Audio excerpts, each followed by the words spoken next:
Shadow of the Colossus is a landmark video game title that forever changed the video game industry with its breathtaking music and boss battles. However, today I'm going to be using it to talk about a certain subject that I hold very dear to my heart. What makes a good video game boss battle, and what makes a bad video game boss battle?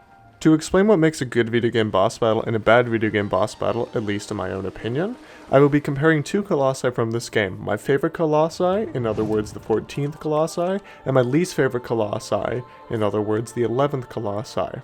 I will be starting by explaining my least favorite colossi in this video game and using gameplay footage as well as my voiceover to explain why, and I will do the exact same thing with my favorite colossi. Now without further ado, let's begin.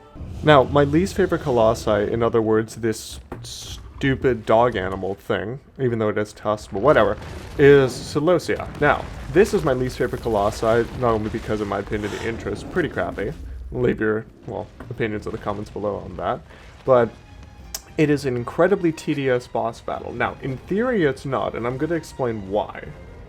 Now, in theory, it's incredibly easy. Hold up a lit torch and scare it away with fire, make it fall on its back, make its armor plating break, and then stab it where the armor plating used to be. Simple. However, when you actually play the boss battle, it is incredibly tedious for newcomers, and not necessarily that I'm a newcomer, but suffice to say, you will be in the same tedious boat as people playing this boss battle for the first time. Now, some of you may be asking, what makes it so tedious? Well, this is what this video is for. So, essentially, what makes it tedious is the environment primarily.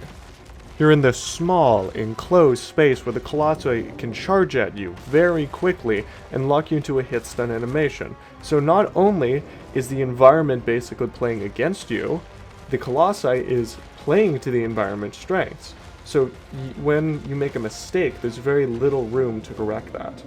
In fact, that happened to me, so let me just show you the clip.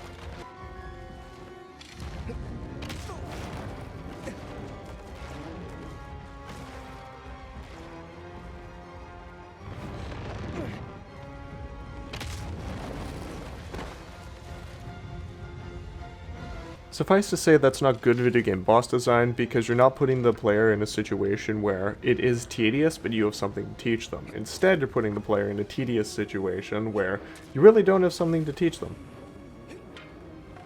On the other hand, I am now going to talk about my favorite colossi in the game and what makes a good video game boss battle. This colossi's name is Cenobia.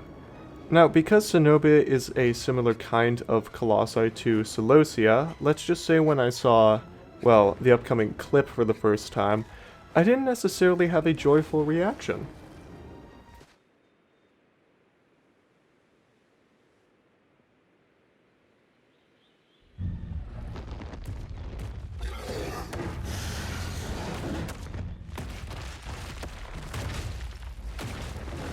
No, God! No, God, please, no! No! No! No! But compared to the fight with Celosia, the fight with Cenobia straight up felt like this. I'm gonna run as a flash to be the leader. I'm gonna step on the gas and save the big show.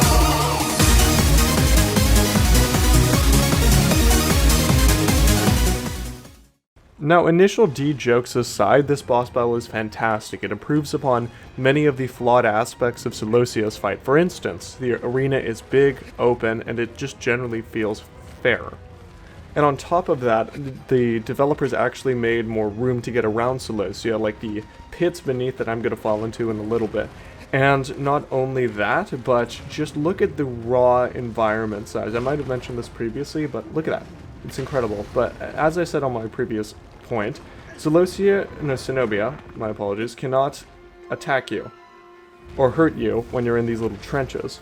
So it's actually a great way for the player to, get ramrodded like Celosia's boss battle.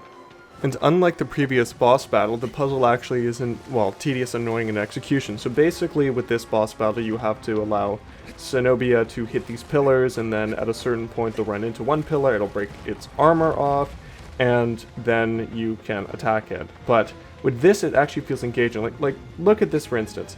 Well, I mean, Zenobie's being a bit dumb right there by looking into the wall, but my main point is, it feels fair. It feels like you have more mobility, it feels like you have more authority and power over the actual encounter instead of just hoping and praying that you don't get smacked around like, well, a cheap box of spaghetti at the grocery store. Well, that wraps up my critique for what is a good video game boss and what is a bad video game boss using Shadow of the Colossus. Thank you to anybody who's watched. If you enjoyed the content at all, please hit that like button. If you want to see more of my content, please hit the subscribe button and ring that bell.